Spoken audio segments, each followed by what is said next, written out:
Assalamualaikum warahmatullahi wabarakatuh. Masih dengan saya Muhammad Abdul Ghafur 2123T1654. Di sini saya akan membahas tentang materi bab 5 yaitu pemahaman diri, yaitu tentang pendahuluan. Pemahaman diri banyak diperbincangkan oleh banyak orang dan setiap orang mengartikan pemahaman diri menurut cara pandang mereka masing-masing. Maslow menyebutnya personal meaning yang dimuat kira pada Yahoo Answer, menggambarkan bahwa meaning dialami dari aktualisasi. Individu yang termotivasi untuk mengetahui alasan atau maksud dari keberadaan dirinya. Ia juga mengatakan bahwa setiap individu memiliki dorongan untuk memenuhi kebutuhannya, dari yang sederhana sampai kebutuhan yang kompleks. Maria Anthony menjelaskan bahwa orang yang memahami diri adalah mereka yang memiliki tujuan hidup, memiliki arah, rasa memiliki kewajiban, dan alasan untuk ada eksis, identitas diri yang jelas, dan kesadaran sosial yang tinggi. Pemahaman diri adalah suatu cara untuk memahami menaksiri statistik potensi dan atau masalah gangguan yang ada pada individu atau sekelompok individu. Menurut Sandstrom, pemahaman diri self-understanding adalah gambaran kognitif remaja mengenai dirinya dasar dan isi dari konsep diri remaja. Menurut Hartono, pemahaman diri siswa konseling adalah pengenalan secara mendalam atas potensi-potensi dirinya yang mencakup ranah minat, abilitas, kepribadian, nilai, dan sikap yang mana mengenalnya siswa atas pribadinya sendiri, mencakup dua sisi yaitu pengenalan siswa atas keunggulannya dan pengenalan atas kekurangan sendiri.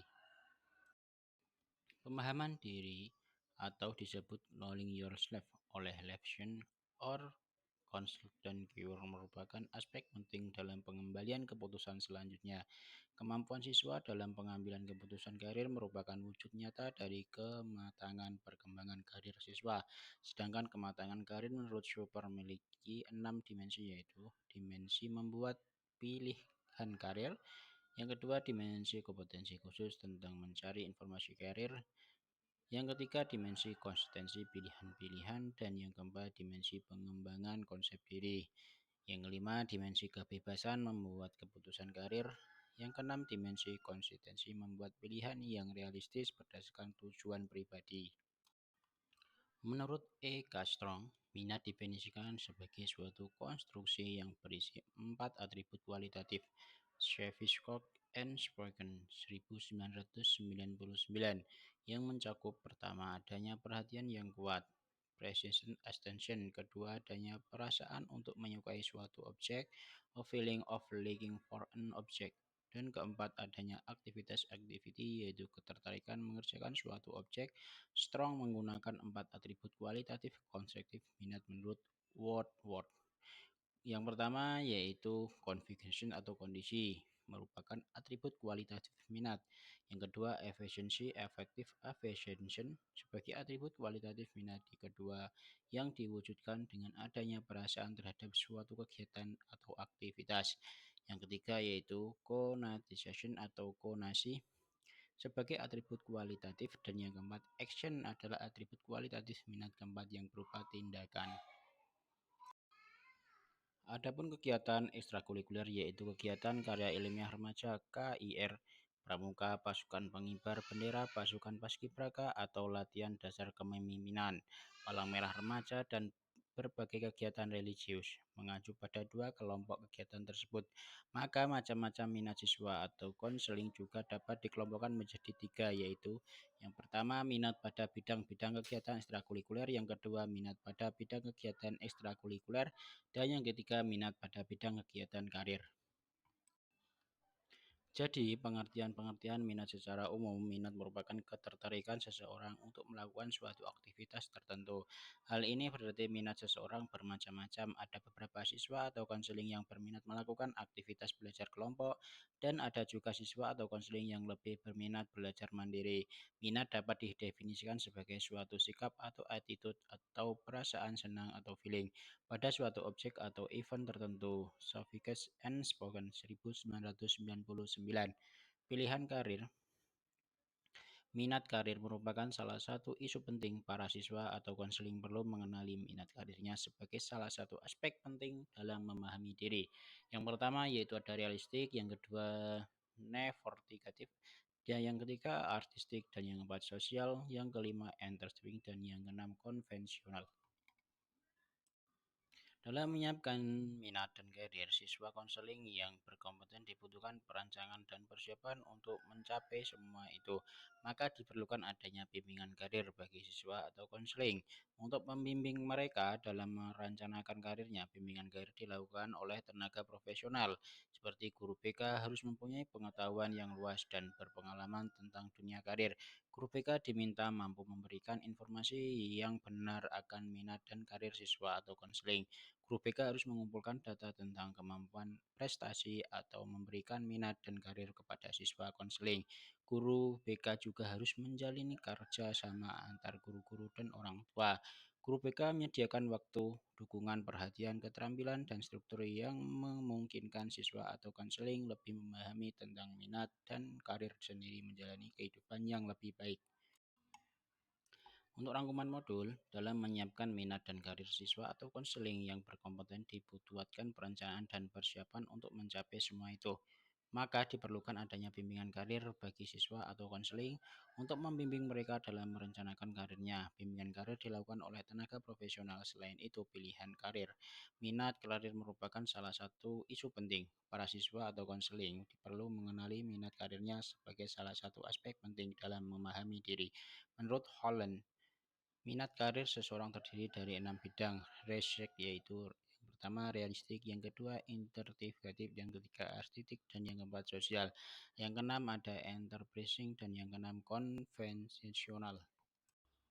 Untuk contoh, Abdi Putra adalah seorang mahasiswa teknik sipil di sebuah universitas negeri di kota. Ia sekarang duduk di tingkat 3 semester 6, IPK-nya cenderung menengah ke bawah, pas-pasan maka istilah teman-temannya. Semangat belajarnya pun Senin sampai Kamis, aras-arasan, atau dengan kata lain tergantung moodnya. Padahal jurusan teknik sipil adalah pilihannya. Dengan seleksi yang tepat, ia berhasil masuk ke sebuah universitas bergengsi di kotanya. Tak main-main, ia berhasil menduduki peringkat 3 dari ratusan saingannya. Ketika itu, banyak yang menyangka Abdi akan menjadi mahasiswa brilian dengan prestasi akademik yang bagus. Betapa tidak, sejak masih di bangku sekolah, Abdi pun terkenal karena prestasi akademiknya yang memukau. Ia sering mengharumkan nama sekolahnya dengan berbagai medali olimpiade yang dimenangkannya, mulai olimpiade fisika, matematika, maupun kimia. Maka tidak heran banyak yang memprediksi dan menaruh harapan besar bahwa Abdi nantinya akan menjadi ahli teknik yang handal. Ketika ia memilih teknik menjadi jurusannya, bahkan jurusan teknik sipil ini sebenarnya adalah rekomendasi dari salah seorang guru fisika yang dekat dengannya.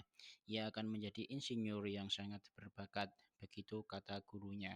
Maka Abdi pun memilih jurusan ini, namun kenyataannya berbalik semua. Seketika ia masuk jurusan tersebut, ia bukanlah Abdi siswa orang cemerlang, melainkan menjadi Abdi mahasiswa pemalas.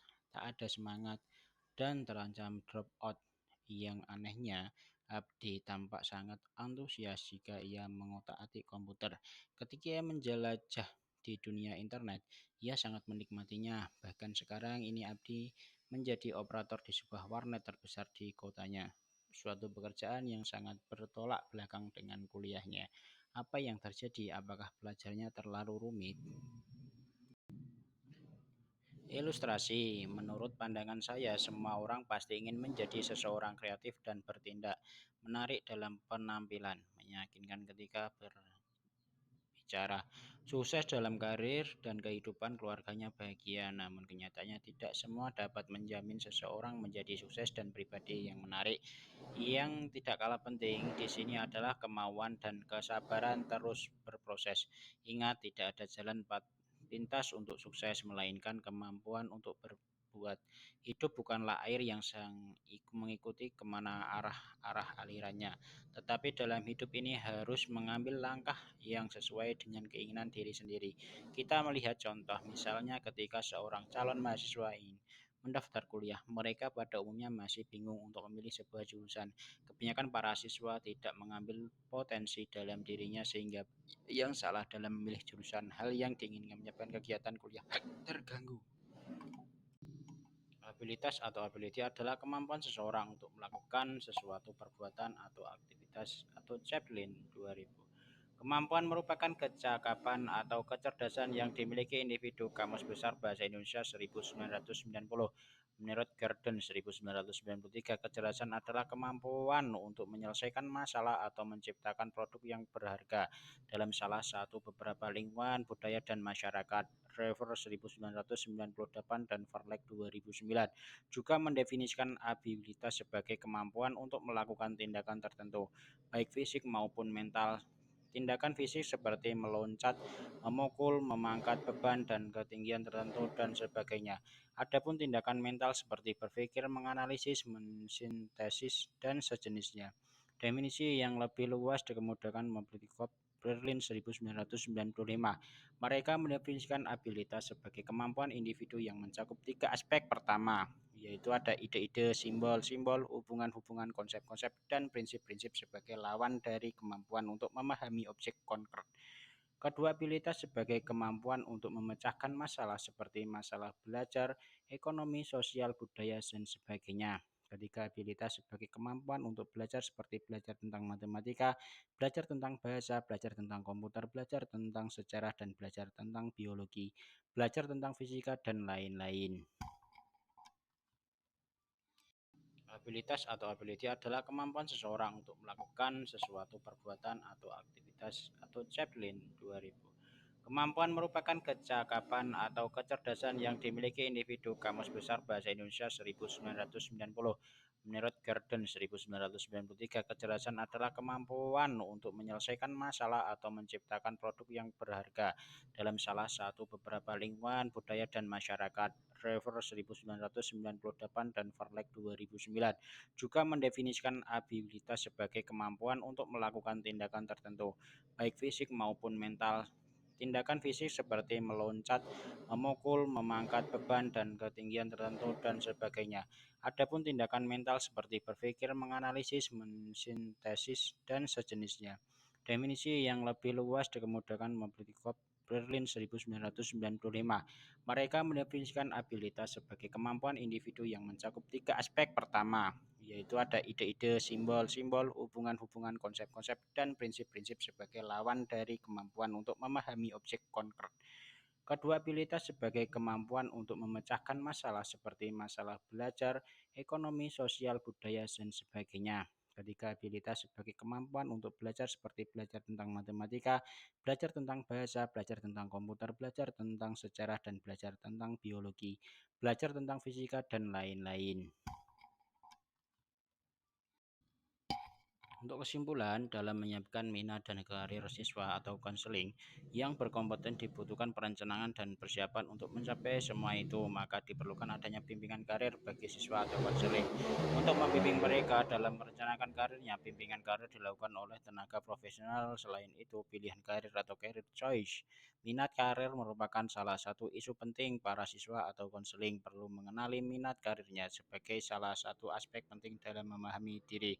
Menurut Holland Juncker Oxfam tahun 2002, minat karir seorang terdiri dari 6 bidang research.